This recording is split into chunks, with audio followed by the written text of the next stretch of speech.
먼저 이제 소화계통의 병태생리랑 소화계통 부속기관의 병태생리에 대해서 할 건데, 소화계통의 병태생리는 책으로 378페이지고 부속기관은 책으로 392페이지인데, 소화계통은 그냥 책을 보면서 설명을 할 거고, 부속기관의 병태생리는 이 PPT를 보면서 이제 설명을 하도록 할게.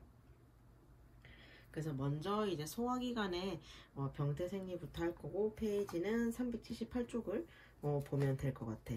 그래서 먼저 입안의 질환이 먼저 나오는데, 자, 입안의 질환에는 충치가 먼저 나와 있어.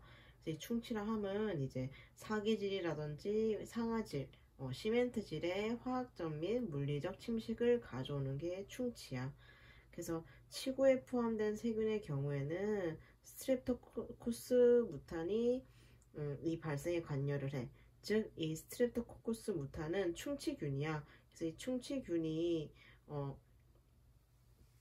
발생에 관여를 하고, 이 충치균은 그 입안에서 당류를 발효시켜서 산을 생성시키는 세균을 말하는 거야. 그래서 이 충치는 자연 치유는 없으므로 예방과 조기 치유가 중요하다라고 볼 수가 있어. 그래서 그 밑에 보면은 이제 입안 점막 병변이 나오는데, 우리가 흔히 알고 있는 이제 구내염, 즉 입안염도 있고, 이제 피부과적 병변, 그 다음에 아프다성 병변, 점막 백반증이 있는데, 그래서 쭉 이거는 그냥 한 번씩 읽어보면 될 것 같아. 그리고 그 다음에 보아야 할 것이 밑에 칸디다증 또는 아구창인데, 이 칸디다증 또는 아구창은 이 칸디다라는 곰팡이가 정상적으로는 입안에 상존하고 있다가 기해가 주어지면 감염 증상을 일으키는 대표적인 기해 감염성 질환이야. 그래서 호발 부위는 주로 이제 구강이라든지 질의 점막에서 발생을 하게 되고, 증상으로는 이제 발열이라든지 설사, 복통이 일어나는 것이 특징이야.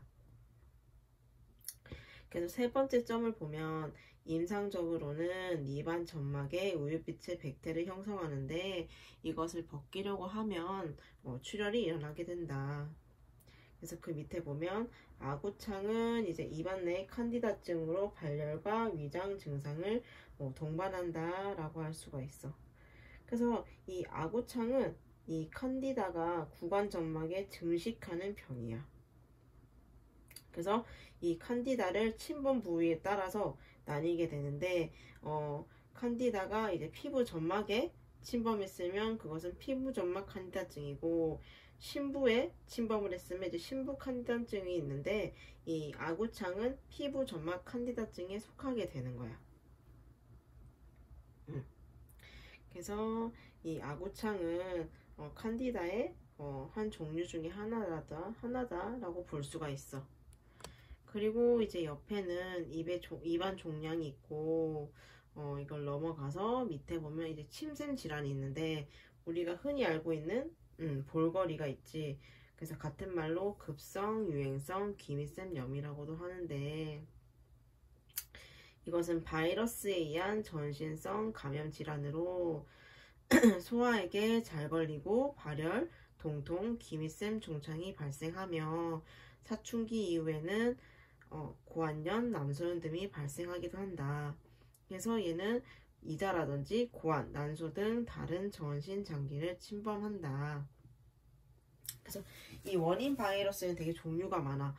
거대세포 바이러스도 있고, 파라인플루엔자 바이러스도 있고, A형 인플루엔자 바이러스도 있고, 콕사키 바이러스, 장 바이러스, 이런 것들이 이제 원인이고, 이 볼거리는 호흡방울 감염에 의해서 전염이 되고, 2, 4주의 잠복기 이후에 양측성의 기미샘 비대를 주로 보이고 있어. 그리고 특징이 30-40% 정도는 무증상이라고도 해. 그래서 아까 고환을 침범한다고 했는데, 이게 고환염을 유발할 경우에는 드물게 불임의 원인이 될 수도 있다. 그리고 그 밑에 침샘 종양은 이제 말 그대로 침샘에 발생하는 암이고, 이것도 한번 읽어보면 될 것 같아. 그리고 이제 뒤로 넘어가게 되면 이제 식도에 질환이 나오게 되는데, 우리가 뒤에 넘어서 볼게, 그 식도 질환 중에 선천성 기형 및 운동장애로 나뉠 수가 있어. 선천성 기형에 의해서 발생하는 질환이랑 운동장애로 인해서 발생하는 질환으로 나뉠 수가 있는데, 이 선천성 기형에 해당되는 질환이 무엇인지, 그리고 운동장애에 해당되는 게 무엇인지는 구분을 할 수는 있어야 돼. 그래서 이 선천성 기형에는 식도 폐쇄, 결손, 협착, 그리고 식도암 및 식도망, 낭성병변이 이제 선천성 기형이고, 운동장애로 인해서 발생하는 거는 열공성 탈출증, 그리고 이암불능, 그 다음 식도 곁주머니, 열상, 이 운동장애에 속하고, 이 운동장애에 있는 식도 곁주머니를 유발시키는 원인으로는 이 식도 내강의 압력이 상승한다거나, 또 식도 근층에 발육이 불량하다거나, 또는 세로칸에 염증성 유착이 있는 경우에도 발생할 수가 있다. 그리고 그 밑 네 번째, 우리 발의 식도도 아마 많이 들어봤을 거야. 그래서 이것은 이제 위 내용물의 역류가 빈번할 경우에 식도 하부가 위 점막의 원주 상피로 덮이는 경우로 이제 발의 식도라고 할 수가 있다. 그래서 그 밑에 보면 이제 위에 질환도 나와 있는데, 급성위염, 이제 만성위염이 있지.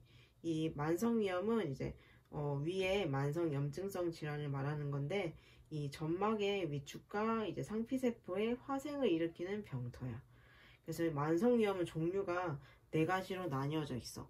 얕은 위염, 위축성 위염, 위위축, 비대성 위염이 있는데, 이것도 한 번씩 읽어보았으면 좋겠고, 그 다음으로 봐야 할 것은 382쪽에 창자 질환 한번 보면 첫 번째로 나와 있는 게 장폐색증인데, 이 장폐색증은 창자관 내용물의 통과가 장애를 받아서 일어나는 위중한 상태로 기능적 창자 막힘증과 기계적 창자 막힘증이 있다. 그래서 쉬운 말로는 장폐색이지 얘들아. 장폐색이라는 말은 아마 많이 들어봤을 거야. 그래서 이 질환이 걸렸을 때 증상은 구토를 했는데 구토 시에 거기서 변냄새가 나는 게 특징이야. 왜냐면 창자가 막혀있기 때문에 이러한 증상이 나타나고, 그 옆으로 넘어가서 이제 급성 막창자 꼬리염, 이게 맹장염이지 얘들아. 맹장염이고, 얘를 보면 막창자 꼬리염은 주로 청장년기에 발생하며 막창자 꼬리관 내의 폐쇄의 내강압의 증가가 급성 막창자 꼬리염 발생의 선행 요인이다. 그래서 폐쇄의 원인으로는 50에서 80%가 대변돌에 의하며 드물게는 음식물에 의한 돌, 종양 또는 기생충에 의한다. 그래서 우리가 맹장에 걸렸을 거라고 의심이 될 때 피지컬 이그잼을 얘들아 뭘로 하니? 맹장이 발생했을 때의 부위가 어디니? 복부 4분역을 봤을 때 RLQ 부위지. 거기서 배를 눌렀다가 뗄 때 통증이 있으면 이제 의심을 할 수가 있지. 눌렀을 때 말고 눌렀다가 뗄 때 통증이 발생하면 이제 의심을 할 수가 있고, 그 외에도 이제 피 검사를 나갔을 때 백혈구의 수치가 증가했을 경우에도 이제 의심을 할 수가 있다. 여기 점 세 번째에도 보다시피 전형적인 급성 막창자 꼬리염은 초기에는 배꼽 주위이고 후기에는 오른쪽 아랫배부에 국한되는 통통이 있다. 그리고 또 봐야 하는 게 이제 그 밑에 창자 겹침증. 이 말은 즉슨 첫 번째 보면 창자 내의 일부분이 다른 부분의 이제 공간으로 탈출된 상태야. 창자가 원래 있어야 할 곳이 아니라 다른 공간으로 나간 거지. 그래서 작은 창자에서 특히 잘 일어나고, 꿈틀 운동으로 수축된 부분이 망원견의 경통처럼 맞닿은 부분 속으로 말려드는 현상을 말하지. 그래서 이때는 이제 바른 관장으로 진단을 시행하고, 많은 경우에는 수술로 교정을 한다.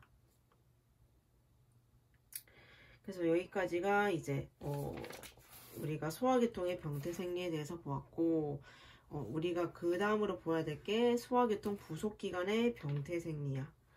그래서 이것은 책으로 아까 몇 페이지였나 하면은 392쪽을 볼 거고, 이 앞에 PPT 내용을 같이 보면 될 것 같아. 그래서 첫 번째로 나오는 게 간쓸개 질환인데 간에 대해서는 아마 많이 봤을 거야. A형 간염, B형 간염, C형, D형, E형 이렇게 있는데 책을 먼저 보면 바이러스성 간염이 나와 있지. 급성 간 손상이 흔한 원인으로서 많은 종류의 바이러스가 알려져 있으며 간염 바이러스, 즉 A, B, C, D, E가 대표적이고 그 이외에도 여러 가지의 바이러스가 있는데 우리가 보아야 할 것은 A, B, C, D, E야. 그래서 A형을 먼저 보면 A형 간염은 이제 유행성이 있고 산발적으로 발생하는 감염성 간염이다. 그래서 증상은 경미하고 예후는 좋다. 그래서 그래서 증상을 보면은 이제 권태감이라든지 피로, 그리고 오심, 식욕부진, 설사, 미열, 두통 이러한 증상이 있고 이 대개는 감염원을 입으로 섭취했을 때 발생하고 2, 3주 정도의 비교적 짧은 잠복기를 가지고 있으며 보균자는 거의 없어. 그래서 이 A형 간염은 이제 위생이 불良하고 인구가 밀집됐고 그로 인해서 식수가 오염되고 후진국에서 발생 빈도가 높은 질환이지 A형 간염은.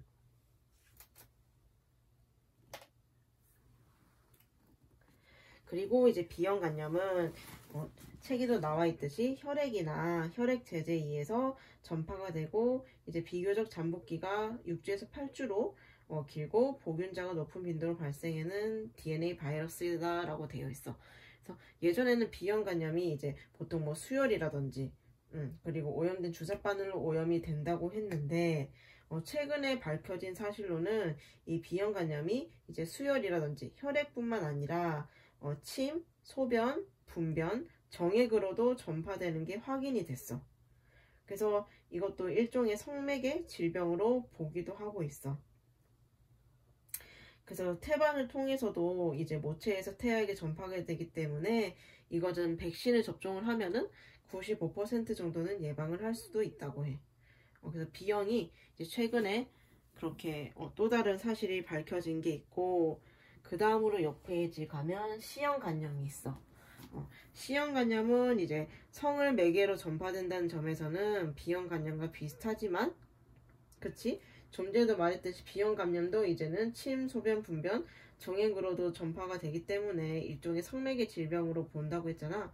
그래서 C형 간염도 이제 성을 매개로 전파된다는 점에서 B형 간염과 비슷한데 이 특징을 보면 B형 간염은 세포 내에 있는 DNA를 공격을 하고 C형 간염은 RNA를 공격하는 거야. 그래서 B형 간염의 첫 번째 점에도 보면 보균자가 높은 빈도로 발생하는 DNA 바이러스이다 라고 되어 있지.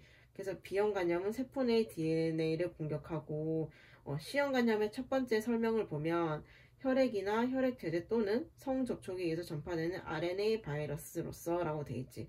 그래서 C형 간염은 RNA를 공격하는 게 특징이야. 그래서 BB 바이러스로 알려져 있으며 간염의 주요 원인이다. 그래서 얘는 잠복기가 6주에서 12주 정도이며 원인 불명의 간경병증이나 간세포암의 50% 정도에서 C형 간염 바이러스가 인지가 된다. 그래서 각각의 특징들이 있지. A형, B형, C형. 이것을 알고 있으면 좋을 것 같고 그 다음이 D형인데 D형 간염은 기존의 B형 간염 환자의 증상 악화를 일으키는 원인의 하나야. 그래서 이 D형 간염은 증식을 하려면 B형 간염 바이러스가 함께 있어야 돼. 단독으로는 일어날 수가 없고 B형 간염 바이러스가 함께 있어야지만 D형 간염이 발생할 수가 있다. 그래서 E형까지라고 돼 있는데 이 책에는 E형은 안 나와 있는데 E형 간염은 이제 A형 간염이랑 양상이 비슷해.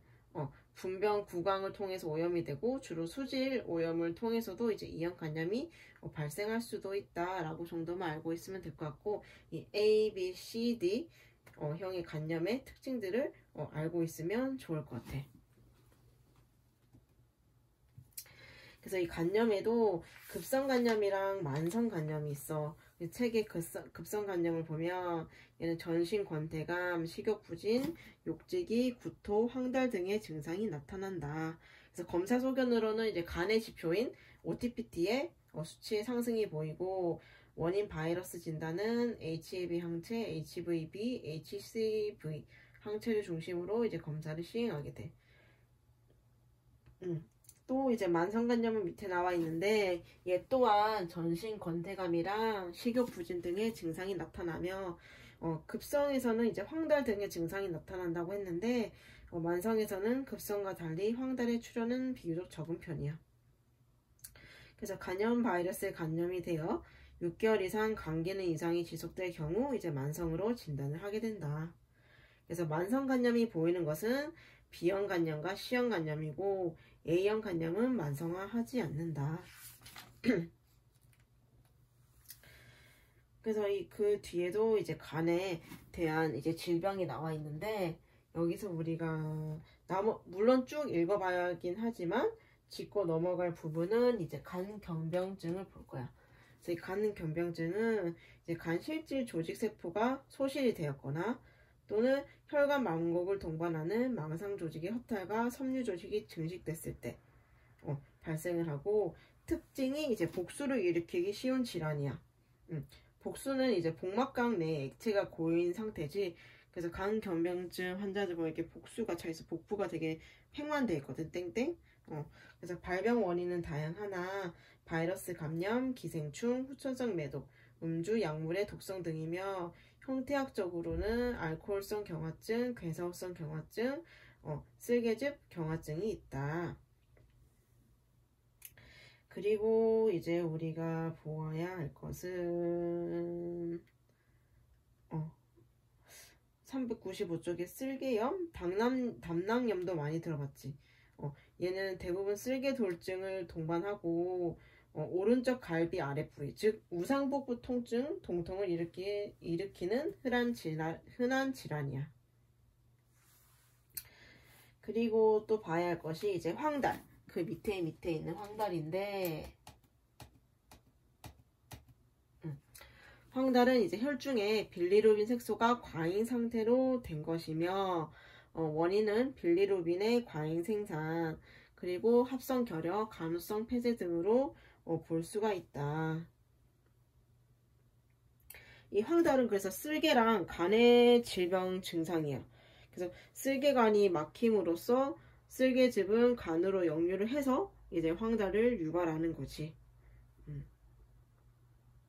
그래서 과량의 빌리루빈이 이제 조직으로 새어나가게 되면 피부라든지 점막, 곡막 등이 노란색으로 변하게 되지. 그래서 황달이 꼭 눈에만 나타나는 게 아니라 피부도 보면 되게 노랗거든.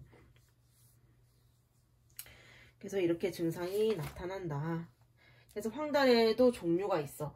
우리 이거 전에 문제 풀 때 한번 나왔었는데, 황달의 396페이지에 보면 이제 폐쇄성 황달, 간세포성 황달, 용혈성 황달이 있어.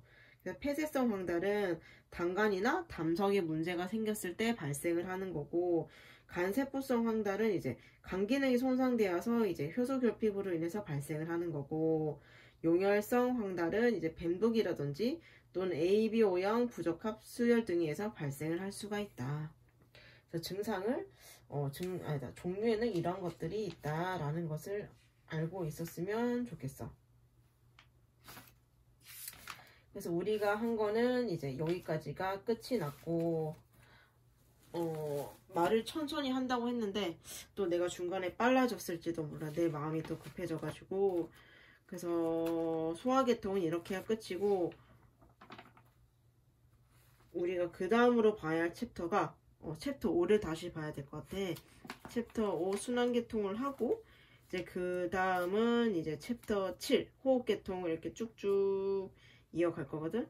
그래서 오늘 배운 거는 동영상을 계속 보면서 너네가 스스로 정리를 했으면 좋겠고, 얼른 진도를 나가서 이제 많은 문제를 푸는 게 도움이 되니까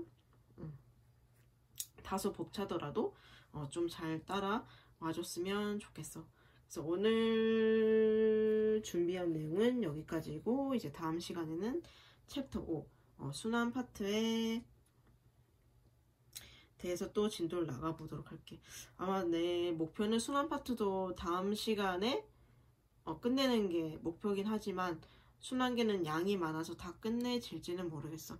오늘도 원래는 얘들아 너네가 2시간 2학점이니까 50분만 수업을 들으면 되는데 그 50분으로는 진도를 나갈 수가 없을 것 같아서 오버를 해서 영상을 올리긴 했는데 아마 다음 시간에도 좀 그러진 않을까 생각이 들어. 그래도 할 건 해야 되니까 우리 또 그럼 다음 시간에 챕터 5로 같이 공부를 해보자꾸나.